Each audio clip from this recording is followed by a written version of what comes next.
was always the Jags. It's always the Jags. It's always the Jags. Always the Jags. Welcome into Always the Jags, your destination for all things Jacksonville, all things Jaguars, all things Duval. Today we are going to, it makes me so happy. Guys, you know the season, a month away. We're about to have football again for the preseason in just a week. And after that, there's not going to be a Sunday without football until February. If we could just soak that in for a moment, because it has been so long. The summer has been hot. I miss my pumpkin cider from Whole Foods, but it's okay. The fall is almost here. It's going to get cooler. We're going to get football. And we're going to get everything we love about fall starting again. So let's dive right in, because we are here to talk about the Jacksonville Jaguars. Of course, the number one thing that we have to discuss is I'm going to talk about the scrimmage game, and I'm going to talk about the Jaguars depth chart. So last week, I got a chance to go to the Jacksonville scrimmage game. Again, I now live in Jacksonville. Only took 2 years after I started this podcast to finally move to the city where I cover the same team. But again, I am from Florida, born and raised in Florida, just lived in Charlotte for a few years, and now we're back in Florida, and we decided, why not live in the city with the best team in the NFL, the Jacksonville Jaguars. So because we live in Jacksonville, the scrimmage, it was great to go there. Still just so crazy hot. I cannot wait until we put the Stadium of the Future and get that dome up. I don't know how long it's going to take, but I am ready, because it was a scorcher. So after walking in like 90-degree weather to get there for the game, it was free. So if you ever get a chance to go to a scrimmage, it actually was pretty cool to watch. So I got a few takeaways that I'm going to break down. And then, like I said, we're going to move right into that unofficial depth chart. So my first takeaway, Brian Thomas Jr. and Travis Hunter are the next superstar wide receiver duo. I'll say that again, in case you didn't already realize. Brian Thomas Jr. and Travis Hunter are the next superstar wide receiver duo. I think a lot of eyes are going to be on Travis Hunter, obviously, but you can't forget about Brian Thomas Jr. The man finished for about 8 or 9 grabs and 2 touchdowns, and everything he did just looked effortless. And Trevor looked so confident throwing to him. Stopping these two guys is going to be tough. I think there's a good chance they could ascend the wide receiver duo rankings and climb all the way to the top. They might be the best by the season's end, because I think Travis Hunter is faster than T. Higgins. They won't, Brian Thomas Jr., I don't think he'll get to Justin Jefferson or Jamar Chase levels of good, but Travis Hunter is going to surpass almost every wide receiver too. I think on most teams, he'll probably end up being a wide receiver 1. Because again, he did a lot of that tough work between the hashes. His route running looked pristine. And again, it's only scrimmage, it's only a practice. And I think the ones were going against the 2s on offense, and the same thing on defense. Our defense was playing the 2s. And that I don't always love, because you don't really get a chance to really see how good these guys are. I mean, like another Jaguars host mentioned, iron sharpens iron. Let's see if Walker Little can block John Tynes Allen. Let's see if Tyson Campbell can lock up Brian Thomas Jr. Those are questions that we need answered, because they're going to face competition in the NFL a lot stiffer than Monteric Brown and DeAndre Prince. And DeAndre Prince even had a nice breakup on Brian Thomas Jr. He was very good coverage. Brian Thomas Jr. didn't get separation on that play, and Trevor still tossed it up to him. So again, we'll see exactly what happens in the future at some point. But for right now, it's a superstar duo, right? We're going to put up points. Hopefully we don't become the Bengals where we can only put up points and just can't stop anybody. Though looking at our defensive depth chart, it doesn't look great. But we're going to put up points, and I think that's going to help Trevor Lawrence get back on track and kind of quell the narrative about what kind of quarterback Trevor Lawrence is. And I think these are the 2 kind of receivers that he needs. Because again, we all thought this would be him when we had Calvin Ridley, and Christian Kirk. But Calvin Ridley wasn't always where he was supposed to be. Brian Thomas Jr. is where he's supposed to be. And I think he's no one would contest that he's a much better receiver than Calvin Ridley already going into his second year. So, again, in case you had any doubt, Travis Hunter and Brian Thomas Jr. are superstars. No other way to put it. Next up, I would say watch out for Jarrian Jones and watch out for Tyson Campbell. I think Tyson Campbell is in danger of losing his next up. I think Tyson Campbell might be in danger of losing his starting spot to Jarrian Jones, because Jarrian Jones, I didn't see him allow a single pass. Maybe he did. I'm not sure, but from what I got, he was locked down on the boundary all night. He made some really nice pass breakups. There was a couple times where he was in there against the ones, Trevor Lawrence, like against the higher competition, and he had some really nice pass breakups. And I don't know if we're ever going to see that 2022 Tyson Campbell, because that hamstring appears like it's still bothering him. He just seems like he's a little too slow. And he gave up a couple of really big plays to the twos, Joshua Cephus, other guys. And again, maybe it's partly defensive scheme and things like that. But as I'm watching this scrimmage, Jarrian Jones looks like a starter and Tyson Campbell looks like his backup right now. Again, don't know how accurate that is with the scheme and everything. I'm rooting for Tyson Campbell because we need a starting cornerback in the worst way. And Jordan Lewis made a nice play in the nickel. And I have no doubt that when they switch to nickel and Jordan Lewis goes into the nickel, Jarrian Jones will hold it down in the boundary. And again, Tyson Campbell's going to get hurt. So I'm thinking they'll probably end up using Travis Hunter kind of like as Tyson Campbell's backup because he tends to get hurt every year. But again, for right now, I would say Tyson Campbell's probably looking over his shoulder because Jarrian Jones is coming for that spot. And technically, I think right now on the depth chart, Jones is well, let me see. Yeah, no, Jarrian Jones is backing up Tyson Campbell. So I could see that switching very soon, honestly, very soon.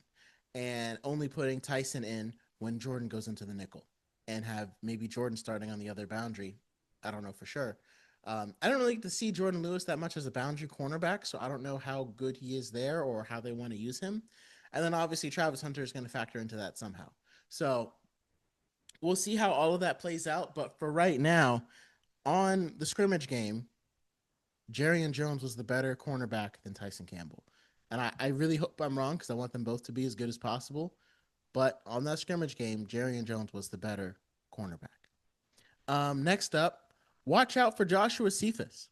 Joshua Cephus was, because when the twos are going against the ones on defense, it's hard to get anything going because you're going against, the ones, starters, teams who are going to be starting against other NFL teams. But Joshua Cephus, his name kept popping up as making plays. And so we'll kind of talk about that as we investigate the depth chart because they're kind of related. Actually, I kind of split them up, but they're kind of related. But Joshua Cephus kept making plays. He made a couple of big catches, one really nice one, and he was being covered by Tyson Campbell. And that's why I say I'm kind of worried about Tyson Campbell's spot on that defense. But I see Joshua Cephus, and he looks like he's making a good case to be on that 53-man roster with all the plays that he was making. He was consistently open. And like I say, he might end up making the roster as that. And he's a second-year player. I don't think we drafted him last year. I think he went undrafted. But out of all the skill players on offense and everything, he stood out to me the most. I think if we talk about Trevor Lawrence from the scrimmage game, mostly sharp. I would say he had a couple of throws that, was kind of unsure. Like, again, he had one where DeAndre Prince made a nice throw on the ball, but from the angle that I saw it at, it didn't look like Brian Thomas Jr. could even get open. Now, I don't know if Brian Thomas Jr. was supposed to be open and Trevor just threw it thinking that he would be open, or if he looked over there and saw he wasn't, or maybe Brian Thomas Jr. ran the. But whatever the reason was, whether it was on Brian Thomas or Trevor Lawrence, he was not open. So that when that ball came to him, DeAndre Prince made a nice play on it, but I think he almost could have picked it off. And then Trevor had one bad interception in the end zone. Threw the ball. It wasn't double coverage, but the safety was too close on the other side for that ball. I feel like as soon as he let it go, he knew, that was a bad pass. And I would have loved to see if it was someone like Caleb Ransaw, who made the play, maybe ran over, showed off some skill that got us a little excited for the defense. But it was a player named McPherson, and it was a good play by McPherson, but he's not going to be coming in and starting for us at any position, right? So there's no reason to really be excited, like, oh yeah, he made a good play on the ball. Like Jordan Lewis made a good pick. It was like, oh, okay, cool. There's something that Jordan Lewis can bring to us. We're probably not going to see this player on the field. I don't even think he's listed on the depth chart. So, and eventually this roster will have to be cut down. And so I'll make my roster predictions coming up pretty soon. But when we look at those main three things is how I'll sum up the practice scrimmage game. Brian Thomas Jr. and Travis Hunter are superstars. Joshua Cephus might end up rounding out that wide receiver room with his strong performance. Tyson Campbell is probably going to have to look over his back for Jarrian Jones the entire year, maybe even starting in the preseason, because Jarrian Jones was a better cornerback than Tyson Campbell was on scrimmage. And lastly, like I said, Trevor Lawrence, mostly sharp, threw a lot of really nice, beautiful passes, a couple of questionable decisions here and there. Protection looked like it was holding up well, but again, you're going against twos. So I would expect the protection to hold up against twos. Same thing. Pass rush was hitting home, a lot of run stuffing, but again, it was against two, so it's kind of hard to say. The running back room looks about as fine as possible. Tank Bigsby, you could tell that he wanted to run a lot harder, but in a scrimmage, you don't tackle as hard or anything like that. So Tank Bigsby looks like he's ready to go.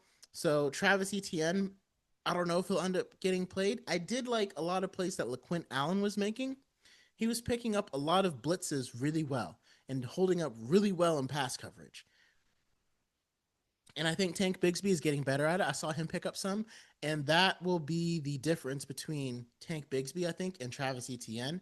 Because again, Travis Etienne, he can't block guys. If a linebacker's coming at him, Travis Etienne is probably going to get thrown aside. So having a guy like Tank Bigsby and another guy like LaQuint Allen who can block is huge. It's huge, especially for blitzes and things like that. Because there were a couple of open blitzes, open rush, free rusher, safety moments. And I don't know who was in the game, if they were running four wide receivers or what, but Trevor didn't have anyone to pick it up, so we had to just throw it away. So I like seeing that out of the running backs because I think that's the element that we're missing from our running backs. And to me, that alone is enough to make Tank Bigsby the starter and Travis Etienne more of like the scat back. So we'll see exactly how that will shake out. So now let's kind of dive into the depth chart. Like I said, I kind of talked about it a little bit. I'll mainly talk about like my surprises. No surprises on the offensive line. And this is for against the preseason against the Steelers. So it looks like the starters probably aren't going to change. I wouldn't expect any change in the starters, but we might see some changes on the second and third string and fourth string based upon how players play during the preseason, if they end up staying with the team or not. So start with the offensive line. No surprise. Walker Little, Ezra Cleveland, Robert Hainsey, Patrick McCarry, Anton Harrison are all going to start. Those were the guys kind of penciled in as starters at the beginning of training camp and everything. There was some talk that Fred Johnson could push Walker Little. I don't see it, but Fred Johnson is listed as the second tackle behind Walker Little, and that makes sense. I think he'll end up staying in that spot. We have Wyatt Malum backing up Ezra Cleveland. Again, there was some talk about him usurping Cleveland, and maybe we'll see that towards the end of the year. But right now, I still think it was a very solid pick, and I like that we have him. We still have Luke Fortner on the team as the backup safety behind Robert Hainsey.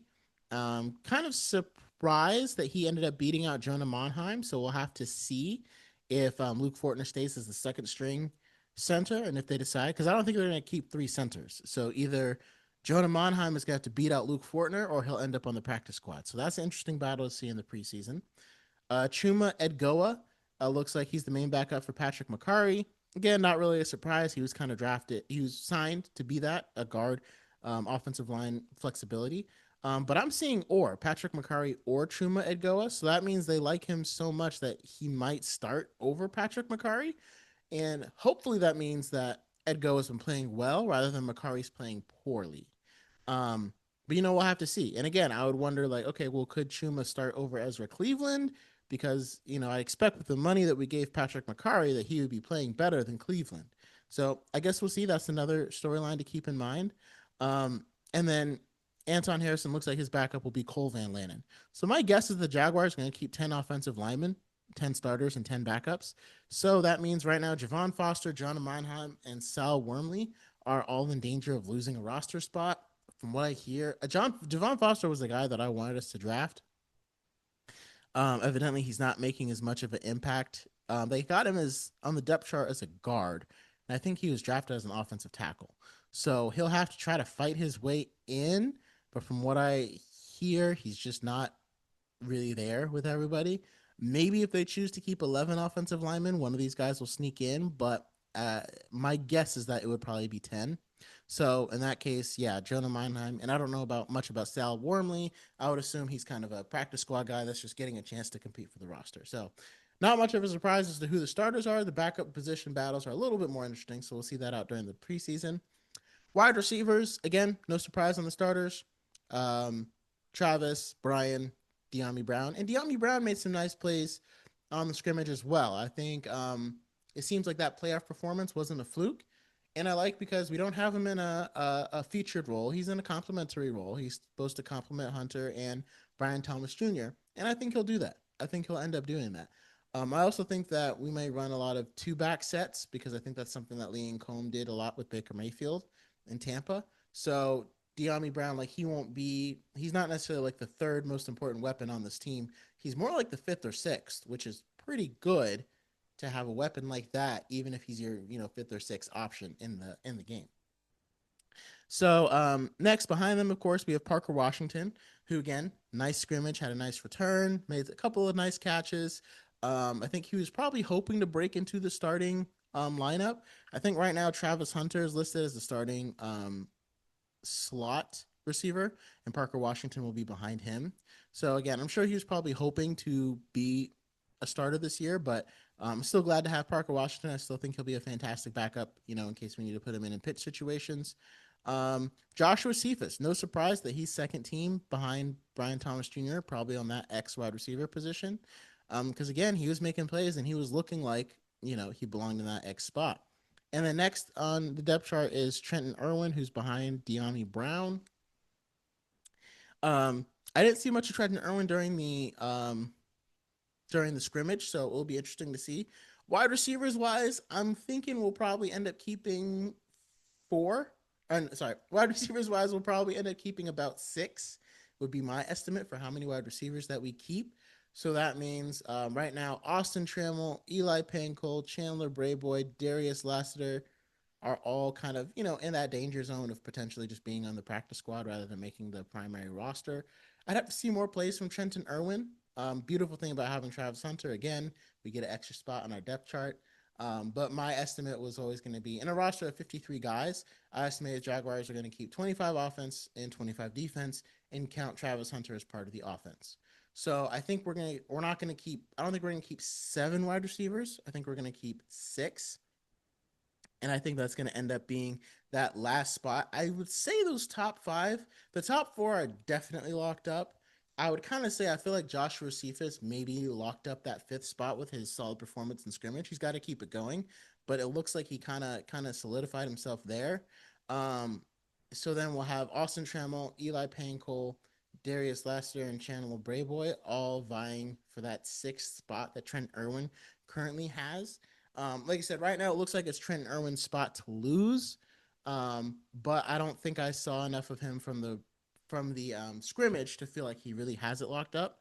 And I often see a lot of plays from Austin Trammell during the preseason. Every Jaguars, he made some plays during the scrimmage. So we'll see exactly how that goes. I think Austin Trammell might have the inside track if they end up shaking that up with that last 6 position. But those are the wide receivers for each spot on that depth chart. And then, of course, we have the tight ends. Again, not much of a surprise here. If you keep 2 tight ends, you got Brenton Strange as the starting tight end. He made some nice plays. Beautiful touchdown catch. It was a touch pass that he was able to catch with his hands, showing off those great hands that Brenton Strange has. I like him so much because, again, he can block. He worked on his blocking so much and also having good hands. So that means, again, I do miss Evan Ingram, and I wish we had found a way to keep him.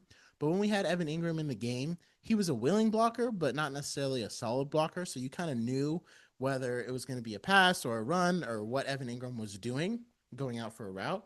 But with Brenton Strange, it's nice because you don't necessarily know what he's doing. He could be blocking for a run or he could be going out for a pass, which means he could fake block and then sneak out for a pass. Evan Ingram couldn't do that as much because it's kind of like, I don't really know if he's going to be blocking anyway. So that allows us to do a lot of trickery with Brenton Strange because he's good in both areas. So I think that's also why the Jaguars put so much faith in him and let Evan Ingram go. But either way, his backup is going to be Quinton Morris, looks like. And then, of course, the 2 tight ends we signed, Johnny Munt and Hunter Long, to play the primary blocking tight end position, where they'll probably be playing in that primary backup tight end position. So my estimate would be that we keep probably 3 tight ends, because if I look at it, 6 receivers, I think we'll end up keeping 4 running backs, and 3 tight ends and 2 quarterbacks. So that'll be about 25 on the offense if there's 10 offensive linemen. So I don't know if Quinton Morris will end up making the team. We'll see, because I think Johnny Munt and Hunter Long are going to kind of both back up Brenton Strange, even though, you have 2 tight ends listed. So basically Hunter Long is going to back up Brenton Strange and Johnny Munt. So that would be my estimate. I don't think there's Patrick Herbert is another guy on the roster, Justin Herbert's brother. I think Sean Bowman and John Copenhaver. Didn't really see a lot of plays from any of them during the scrimmage. I'd probably estimate, probably going to be Brenton Strange, Johnny Munt, and Hunter Long, the guys that they signed in free agency. And they didn't make too many plays in the scrimmage, but we saw enough from Brenton Strange to feel good. But man, an injury to Brenton Strange would very much so cripple our tight end position and kind of cripple our offense. So the depth behind it is not as strong as you might think. So that's something that we got to really keep in mind as we go into the season. Quarterback position, I think Nick Mullins has a chance to be the starter. Just playing. So Nick Mullins is going to end up being the backup to Trevor Lawrence, of course. And I think we're only going to keep 2 quarterbacks throughout the season. John Wolford and Seth Hannigan probably going to end up being signed to the practice squad. Nick Mullins made some nice plays during the scrimmage, but he also reminded us why he's a backup quarterback. And so, depending on how it shakes up, if there's maybe a quality backup quarterback that just ends up on the market, someone that, was starting and is now not, like, I don't know, if Kirk Cousins was out there, I would be making some phone calls, because I'm not even sure if Nick Mullins is going to be better than Mac Jones was. But hey, if a big name like Kirk Cousins that was supposed to start, or Joe Flacco, if he ends up being the odd man out of the Browns, Nick Mullins' performance didn't make me feel so good that I wouldn't give those guys a ring, right? So, and also other preseason games, other news, those would be things to watch out for. Is Kirk Cousins going to stay with the Falcons? And, what's going to happen with Joe Flacco, if he's going to end up staying there or not. So those would be some things that I would keep my eyes and ears kind of peeled on, even in the Giants, situation, having Russell Wilson. I think, who else do they have? Not Tyrod Taylor. Russell Wilson, Jameson Winston, and Jackson Dart. If one of those guys end up falling off the depth chart or get beat out, I think I wouldn't mind having Jameson Winston or Russell Wilson backing up Trevor Lawrence over Nick Mullins. So again, we'll see, but that'd be something I would definitely keep my eyes and ears on. Next, look at the defense. Some surprise there. Again, we already talked about the cornerback position, so I guess I'll start there. Right now, we got Tyson Campbell listed as a starter and Jordan Lewis across from him. Of course, in nickel situations, Jordan Lewis looks like he'll probably take over as a starter there. But officially listed on the depth chart, we have 2 cornerback spots. My guess is we would keep 3 cornerbacks. So, and right now we have listed Tyson Campbell, Jordan Lewis, and then Jarrian Jones, Monteric Brown, and then Levi Wallace, Christian Boswell, DeAndre Prince, Zachariah McPherson, Jabbar Muhammad, and of course, Travis Hunter. So because Travis Hunter only counts once on the depth chart, but he's still listed twice, right now he's listed as the 3rd cornerback, which is a little bit surprising. I didn't expect him to be, I kind of expected him to be ahead of Monteric Brown, maybe behind Jordan Lewis. So for him to come out on the 3rd string for defense is a little bit surprising to me. I think, like I said, I think Jarrian Jones is kind of nipping at Tyson Campbell's heels. But there's no way that the 3 of them don't make the roster. Campbell, Jones, Lewis. I think Monteric Brown will probably make it. So that would be 4 spots: Campbell, Lewis, Jones, Brown. And again, Travis Hunter counts as a wide receiver. So if there's 2 more, like I said, DeAndre Prince had a nice play, and Zachariah McPherson had a nice play during the scrimmage. So they might end up getting those last 2 spots because of those plays that they made. And so we'd be keeping 6 cornerbacks, but really we'd have um but really we'd have well, I think actually no, I think we would keep 5 cornerbacks. Excuse me. I think we would keep 5 cornerbacks, and again, Travis Hunter counts primarily as a wide receiver, but also a cornerback. So I think that last spot will come down to DeAndre Prince and Zachariah McPherson, unless Levi Wallace already has them beaten out. So we'll have 2 listed for every spot. Right now, Levi Wallace is the 3rd string behind Monteric Brown and Jordan Lewis. So I think we'll end up keeping 5 cornerbacks. And then, like you said, Travis Hunter counts both ways. So that'll be an interesting battle to watch. And I don't necessarily think that Prince and McPherson were playing dominantly. They just had 2 highlight reel plays. So that would be something I would continue to watch for as the season kicks off. Next, we have our safety positions. My guess is that we'll probably keep 5 safeties, because here's where you start talking about having a good special teams player. And right now, I think safety is definitely the weakest position by far on our entire team and our defense. So right now we have Eric Murray, Andrew Wingard, Darnell Savage, Antonio Johnson. Eric Murray and Wingard are listed as the starters. Savage and Johnson are listed as the backups. And then Daniel Thomas and Caleb Bransaw are 3rd string. And then 4th string, we got Ryan Lane. We drafted him. And then Cameron Silman Craig. I think Daniel Thomas is kind of a lock because he's been such a good special teamer, gunner. So I don't think a 3rd round pick is not going to make the roster. But right now, depending on how many we keep on that cornerback line, he's kind of in danger, right? So it just kind of depends, because if we kept 10 defensive linemen, 5 linebackers, 5 safeties, and 5 cornerbacks, that would be 25. So maybe we'll only keep 9 defensive linemen, and that's edge and defensive tackle, in exchange to add 1 more safety in, so we could have 6. I could see that maybe happening. So Thomas and Ransaw could make the roster.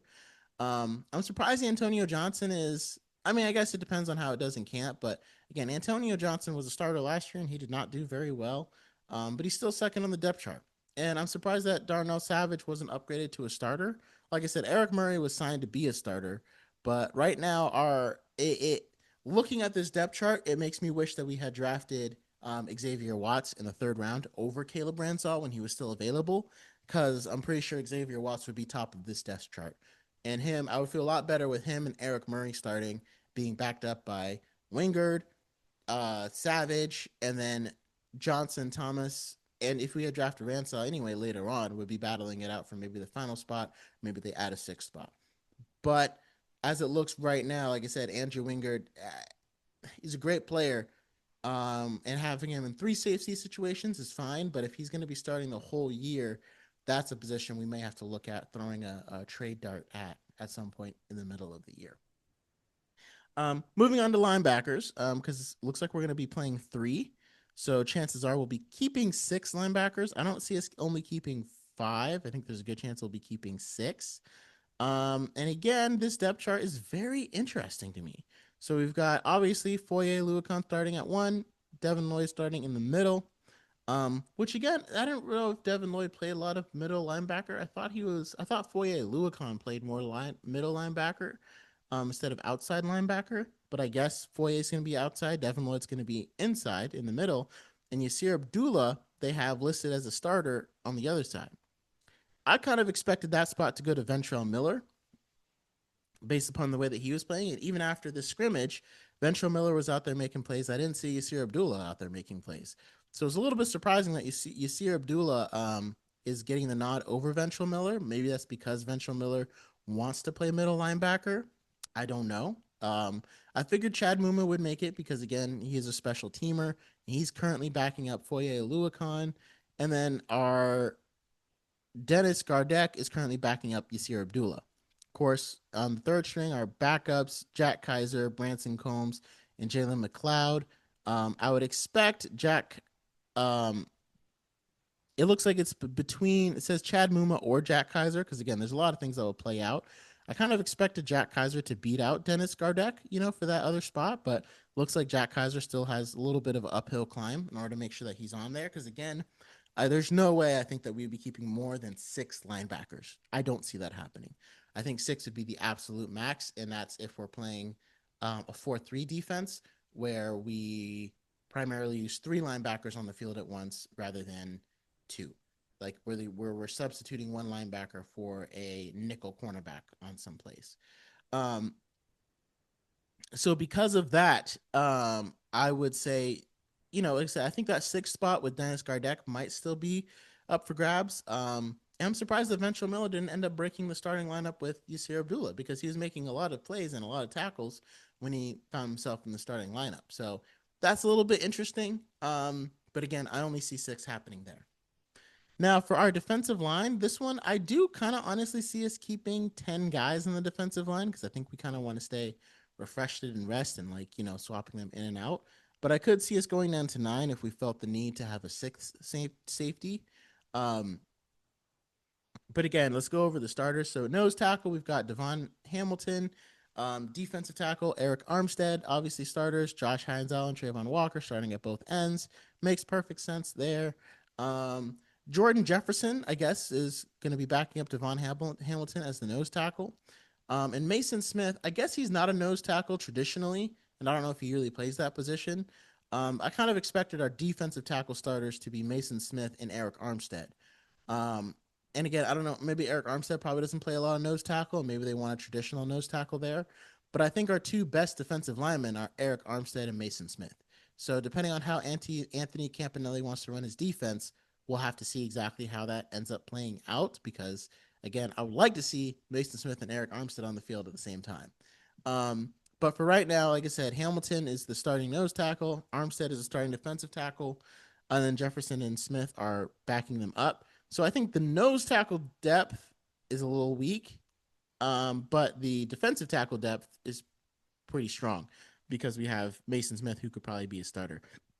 I love what we did with our defensive ends. I think it was a great move to bring in DeJuan Smoot and Emmanuel Ogbah to back up Josh Hines Allen and Trayvon Walker, spell them at times, and maybe allow them to move inside. I feel so much better about our defensive end group compared to last year, because now we've got other guys that can contribute as we're rotating guys in and out, just to catch a spell or things like that. So again, my estimate would be, okay, there's 2 more spots left, and it would be 1 defensive end and 1 defensive tackle who can maybe play nose tackle. So we've got James Carpenter, Tyler Lacey backing up the defensive tackles, and then Danny Strago and Miles Cole backing up the defensive ends, along with Kevy Rose and BJ Green II. Again, none of these guys really stood out during the preseason scrimmage. I think I saw Tyler Lacey make a couple of plays. Didn't really see much from Miles Cole, but I still think he has a good chance to make the roster as that 5th defensive end. And I think Tyler Lacey will end up making it as that 5th defensive tackle. I'm kind of already giving my preseason roster cut down expectations, even though it wasn't really the plan. But just based upon how the scrimmage game shook out and how things will probably go throughout the preseason, that would be kind of my expectation. Obviously, our special teams group, Logan Cook, Cam Little, Ross Mastick, already signed, sealed, delivered. There are guys. One thing I will have to say that I forgot to mention, Cam Little looks fantastic. The man drilled a 58-yarder. You heard that right, 58-yarder. 4 yards behind the record, which is 62, and he kicked it right down the middle, which means he had at least 5, if not 6 yards of leeway. So if he had kicked that exact same ball from 5 yards back, he would have broken the record and nailed it. So I think we should be very happy to have Cam Little. Obviously, Logan Cook and Ross Mastick continue to do their thing. So not really worried about special teams at all. And Parker Washington, like I said, has some good kick returns. So that's kind of how the scrimmage game shook out, and that's kind of how the depth chart shook out. Let me know what you think. Are you surprised? Again, biggest standouts from the depth chart, Travis Hunter being the 3rd string cornerback, couple of surprises in the linebacker room, and couple of surprises on the offensive line. But let me know who you think is going to make it. Let me know if you're excited to see the Jaguars this fall. And again, like I said, so standouts from the scrimmage game, I would say Brian Thomas Jr., Travis Hunter, Cam Little for sure, Joshua Cephus. All those guys are making plays, and Jordan Lewis had some standout plays, as well as who was that corner, and Jarrian Jones. Those would be my standout performers from the scrimmage game. Guys that I'm a little more worried about from the scrimmage game, Tyson Campbell. A little bit worried for him. I wouldn't say I'm worried about Travis Hunter on defense, but we didn't end up seeing anything from him on defense. And I don't know if he allowed a couple of catches. I think he did. So again, we'll see. I wouldn't necessarily be like overly worried about him. The rest of the players, again, you didn't really see too much. Again, one's going against twos. But like I said, those would be my standout performers compared to guys that I'll be a little bit worried about. So let me know your thoughts, and never forget, it was always the Jags.